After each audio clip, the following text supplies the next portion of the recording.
एक गांव में नदी के किनारे एक खेत था जहां एक किसान रहता था और नदी की दूसरी तरफ एक पेड़ था जहां बहुत से पक्षी रहते थे। उन्हीं पक्षियों में एक चालाक चिड़िया भी थी जो सभी पक्षियों का नेतृत्व करती थी। हर साल किसान अपने खेतों में अनाज बोता, लेकिन पक्षी कुछ दाने खा जाया करते जिससे किसान की पैदावार में कमी हो जाती। किसान ने पक्षियों से परेशान होकर उन्हें पकड़ने की योजना बनाई और खेत में जाल बिछाकर बैठ गया। चालाक चिड़िया उस वक्त कुछ पक्षियों के साथ दूसरे खेत भ्रमण करने गई हुई थी। किसान ने जाल के बीच में अनाज के दाने डाल दिए थे, जिसे खाने के चक्कर में वहां मौजूद पक्षी एक एक करके फंसते चले जा रहे थे। देखते ही देखते वह अपनी चाल में कामयाब होने लगा। किसान ने खेत के आसपास के ज्यादातर पक्षियों को अपनी टोकरी में कैद कर लिया और बदले की भावना से उसने सभी पक्षियों को गांव से कोसों दूर ले जाकर एक जंगल में छोड़ दिया और वापस आकर अपने खेतों में फसल बोने लगा।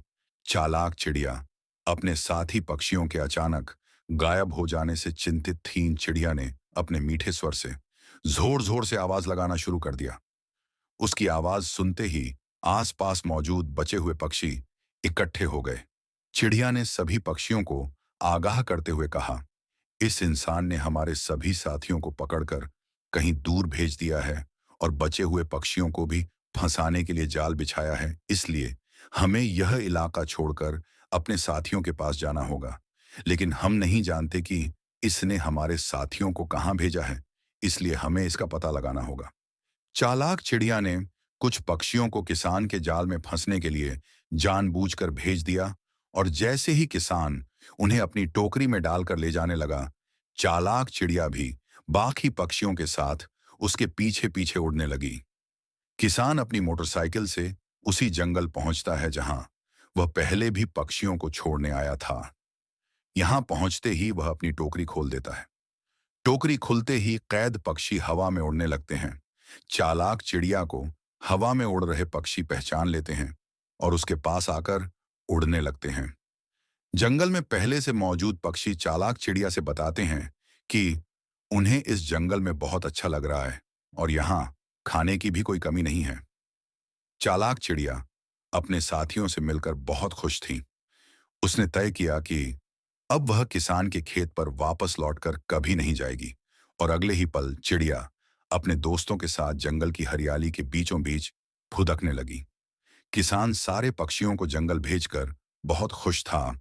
उसे लग रहा था कि अब उसकी फसल को कोई नुकसान नहीं पहुंचाएगा। लेकिन उसका भ्रम टूट गया जब उसने अपनी फसल की पैदावार देखी। फसलों को कीड़ों ने नष्ट कर दिया था। किसान को कुछ समझ में ही नहीं रहा था, क्योंकि इस बार उसकी फसल हर बार से ज्यादा बर्बाद हुई थी। वह रोते हुए गांव के ही एक अनुभवी बुजुर्ग किसान के पास पहुंचा और वहां अपने खेत की दुर्दशा बयान करने लगा।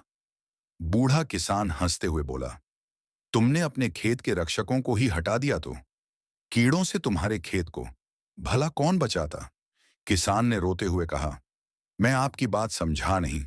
तभी बुजुर्ग किसान ने उसे समझाते हुए कहा कि इस प्रकृति में मौजूद पशु पक्षी जीव जंतु मानवीय तंत्र को जीवित रखने के लिए अनिवार्य हैं। जिन पक्षियों को तुमने कैद करके अपने खेत से दूर भेज दिया, वही पक्षी तुम्हारी फसलों को कीड़ों से बचाते थे। तुमने पक्षियों को खेत से हटाकर प्रकृति का नियम तोड़ा है, जिसकी सजा तो तुम्हें मिलनी ही थी।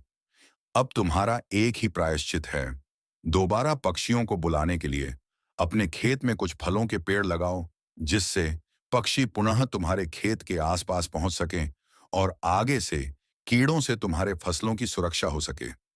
किसान को अपनी मूर्खता से बहुत पछतावा हो रहा था। आज वह जंगल से सभी पक्षी तो वापस नहीं ला सकता, लेकिन उसने अपने खेत के आसपास पक्षियों के लिए कई घोंसलों का निर्माण कर दिया और पक्षियों के आने का इंतजार करने लगा।